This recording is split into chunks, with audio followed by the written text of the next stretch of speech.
Yan. So yan po siya guys. Yung front panel natin is ano siya, plexiglass. Tapos nag-print lang tayo ng ng bond paper ng kanyang, yan yung kanyang sulat. Yan. So meron din tayo dito guys, biometer. Yan. So yung kabuong forma nito guys is ito. Yan. Mayroon siyang screen na metal. White yung color natin para mag-match sa ating front panel. Yan. Tapos yung box natin guys, yung pinaka-design ng ating box is L14. Yan.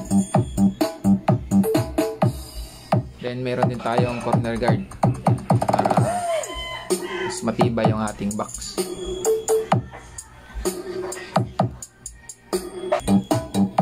So ito yung ating Bluetooth powered speaker guys, is pag nag-DIY kayo is medyo costly po siya kasi marami tayong bibilin kaysa doon sa bibili tayo ng bago. Yung bago kasi guys, yung buo na is mura lang. Pero yung advantage ng nag-DIY ka is magigain ka ng knowledge at saka matututo ka kung paano gumawa ng Bluetooth speaker na powered. Tapos yung ano pa doon, isa pa doon is magkakaroon ka ng experience at saka madali mong ma-repair yung ginawa mo kasi ikaw mismo yung gagawa. Unlike doon sa binili mo na Bluetooth powered speaker na mura siya pero yung tunog niya is hindi naman quality. Yung pinagkaiba ng DIY at saka ready-made na Bluetooth speaker guys, no? So yun lang opinion ko dito sa ating DIY kasi pag nag-DIY ka is matututo ka, magigain ka ng knowledge at saka magkakaroon ka ng experience. Tapos madali mong ma-repair yung mga gawa mo kasi ikaw mismo yung gumawa ng circuit. Ikaw lahat yung gagawa ng ganito guys para makabuo ka ng isang Bluetooth powered speaker. Yan. So dito guys ay papakita natin ngayon yung load niya, yung ginamit natin na power amp, tsaka ginamit natin na power supply, tsaka yung transformer niya kung ilang volts yung gamit ko doon. Yun. So dito guys overview lang sa ating front panel. So yung ginawa ko dito is plexiglass, tapos nagprint ako sa bond paper ng ito yung kanyang mga labels, tapos dinikit ko sa likod, tsaka nilagyan ko na lang ng adhesive para di siya matanggal. So para mukhang ano naman siya, pang presentable. Kaya ganyan yung itsura niya guys. Yan. So plexiglass po yan yung powered natin dito. Tapos yung gamit ko na Bluetooth module is merong mic kasi yung gusto ko pang video kaya din to, dual purpose na, is meron siyang mic. Yan. So test natin mamaya tong mic kung gagana siya. And then sa screen guys, to yung gamit ko is metal, tapos yung sa ilalim is plastic po yan, yung mga mesh nya yan is plastic po yan. Yung speaker natin dito is Sonora yung 8 inches. Yan.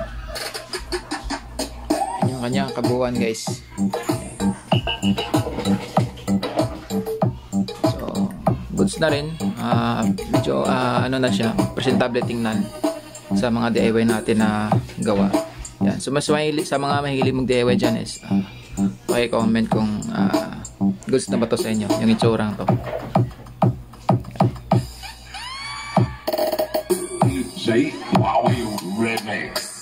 So ating itong control pala guys is gumamit tayo ng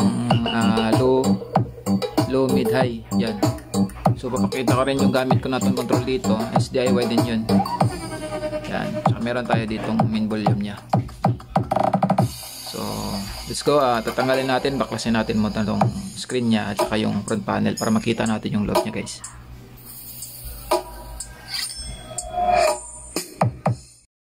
So yun guys, ito yung laman ng ating Bluetooth powered speaker na DIY.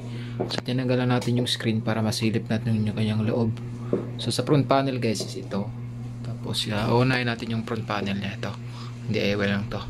Tulad ng sabi ko kanina, yung ating front panel is acrylic.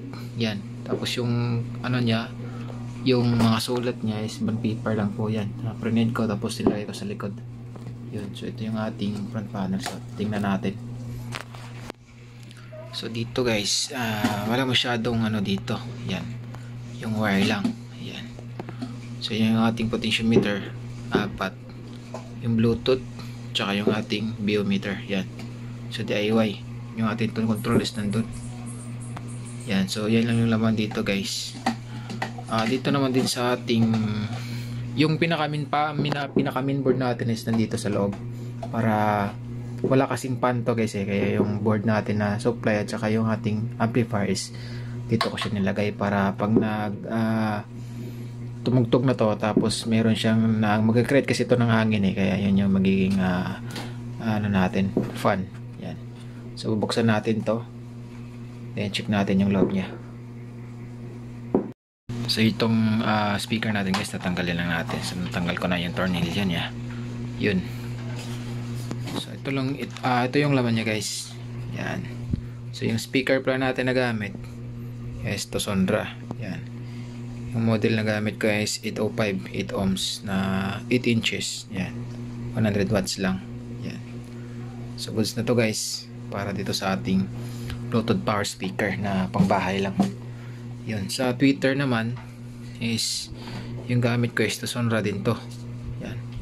Yung nilagay ko na capacitor is 1.5 para pinong-pino yung ano nya. And then itong isa naman guys is hindi to Sonra. So hindi ko nakalimutan ko yung anong brand nito So same lang sila ng capacitor value 1.5. Yan. Then dito sa ilalim natin is nandito yung ating pinaka mainboard yan. Yung ating ito yung speaker wire natin yan. Yung ating para sa output nya. Dito guys, ito yung Zener amp natin na DIY. Yan, napapansin nyo is 1 pair lang yung gamit natin dito. Yan. Ito yung ating mainboard na Zener amp. Yan, so minodify ko na lang yung kanyang driver kasi yung driver niya dati is yung power niya ito. Tapos yung power sana niya is 5200 at saka 1943. So since maliit lang naman yung build natin, so pinalitan ko na lang yung kanyang driver at saka yung power niya. Pero goods pa rin guys kasi mataas pa rin naman yung rating ng A1962. Pwede kayong gumamit ng ng C519 at saka 1941. Kaya yung 5200 kaya at saka 1943. Yan. So ito guys yung ating mainboard Zener amp. Ito pakita ko lang dito. Yan. Yan po siya. So meron tayong mga stand off dyan. Yan. Tsaka yung ating power supply, yung filter natin is nandito. Yan, so bali yung gamit natin na capacitor is dalawa lang. Yan. Tiga na lang to guys. Dito. 63 volts for 4,700 microfarad. Yan. Meron na din yung guys, meron din siyang output na para sa ating tone control. Kasi yung tone control natin is nangangailangan siya ng 12012. So yung nilagay ko guys, ito kung makikita nyo pa, check natin dito. Ayun yung kanyang 10K 5 watts. Bali nakakonect po yan sa output ng ating itong malaking capacitor na to, yung 27 volts 027 na AC.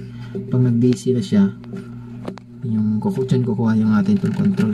Saka meron siyang Zener diode dyan na 12 volts. Yan, dalawa yan ng kabilaan, positive negative. Tsaka itong blue guys, yan na yan. Kasi yan yung 12 volts input natin. Yan, tsaka dito siya mag-out din sa blue para sa ating Bluetooth kasi yung Bluetooth natin kailangan siya ng 12 volts. So siniparate natin siya. Yan, yung ating filter board. Yan. Tapos dito naman guys yung ating transformer yan. Nakikita nyo nandyan siya. So masyadong hindi masyadong maano yung wire natin. Yan, so okay lang yan. So nakatago naman siya Yan yung ating transformer na 27027. So ito po siya guys. Yan. Tapos dito sa ating guys, itong heatsink yan. So tinurnilyo ko na lang dyan. Tapos nilagyan ko siya ng ground para walang humming. Napunta to sa ground ng ating power supply. Yan. So, yan lang yung laman ng ating Bluetooth powered speaker guys. So, napakasimple lang at saka napakadaling gawin. So, sa gusto mag-DIY, lagay ko na lang sa description yung mga link ng aking dalawang PCB na to. Yung Zener amp, at saka yung ating power supply. Dati nagbablog din ako ng Zener amp. So ganito pa rin ang design niya, pero yung power, driver niya is malalaki yon, yung 1941 at saka C5198. Yan. So Rocola po yan guys. So the best talaga yung Rocola kasi tested yung circuit niya. Tapos yung circuit nito guys is stock. So di natin yung binago lang natin dito is kanyang driver. So pwede pa na naman palitan ng ganito eh. Pero sa akin yan yung nilagay ko kasi maliit lang naman na build to. Pag tinasan yung supply guys, pwede nyo yung palitan to. Yan. So yun lang ating laman ng ating Bluetooth powered speaker. Yun. So babalik natin guys at sound check tayo ulit. Yan. So nga pala guys, yung box natin is naka L-ported. Yan. Kung nakikita na ito na division na to, yan yung magiging niya. Patandaan L-ported po yan. Ito dito. Yun. So swak na swak. Tsaka ano to guys, compact niya na. So ito, yung dito na part, dinugtong lang natin kasi meron tayong front panel. Kung wala to guys, magiging ano lang to, ganyan. Yan ang sukat niya. So meron din akong vlog na paano gumawa ng D8 L-ported box. So bisitahin nyo lang yung link sa baba para makita nyo yung kung paano siya ginawa yung L-ported box na to. Ito kasi guys is ano lang, tinugtong na lang to yung kanyang front panel. Yan. So yun, pabalik natin guys at sound check tayo ulit. Alright, so yun po yung laman ng ating Bluetooth power speaker guys, no, na DIY. So yung amplifier niya at saka yung tone control, yung ating transformer at saka yung ating power supply. So yun guys, so ngayon titesting natin yung kanyang microphone dito. Mag-input tayo. So bago yun, check muna natin yung kanyang mga tone control kung gumagana ba talaga siya ng maayos. No? So check natin. Baan natin yung kanyang bass guys. Saka kunin din natin yung kanyang mid-range. So tweeter na lang siya, treble. So tinanggal natin yung treble. Yan. Lagyan natin ng bass. Yan. Saka tanggalin natin yung bass. Lagyan natin ng mid-range. Yan. So tanggalin natin to. Treble naman sa high. Ato na eh! Para sa mga ilongga-ilong ko na ito ng mga kababayan. Ayun, so mix na natin. Mix natin na 12 o'clock lang sa lahat para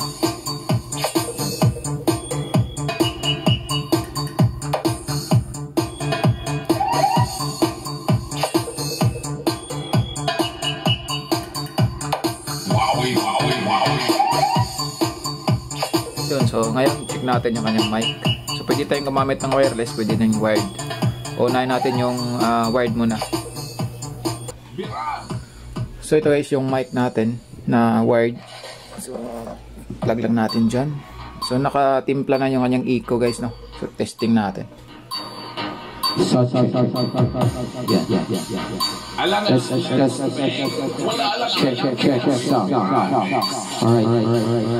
See guys, mic ng ating Bluetooth connection. Meron siyang echo, so ito natin ma-adjust sa kanyang delay kasi patinta na po. So yung next naman is wireless mic. Check natin kung gagana dyan. So ito naman yung ating wireless mic guys, no? So ito yung kanyang receiver, ito yung ating mic. So check natin kung gagana siya. So power on na natin. Lagyan natin dito. Yung naka-on na yung ating mic. So sound check tayo. So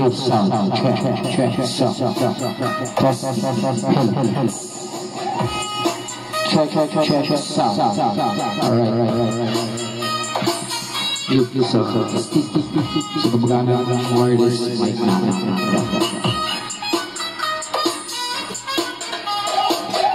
Sound check.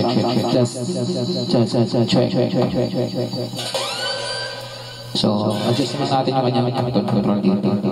Yan. So yun guys, no? So goods na goods yung ating Bluetooth powered speaker. So gumagana ito sa mic na wired saka wireless. Tugsing lang niya, hindi mo bang batsakon, ha? Tulang-alang gurumeg. Alang-alang gurumeg. So yun guys, yun lang yung ating video ngayon, yung ating Bluetooth powered speaker. So ulit, yung ating box is L-ported. Yan. Po siya. Tapos yung likod niya nandyan, yung kanyang powered. Ayan. So yun guys, so hanggang dito lang muna yung video natin. So see you next vlog na din. Tsaka don't forget guys to like and subscribe to our channel. So paki-comment na rin kung nagustuhan yung video natin ngayon. Tulang-alang gurumeg. Alang-alang gurumeg. Alang-alang gurumeg, ah.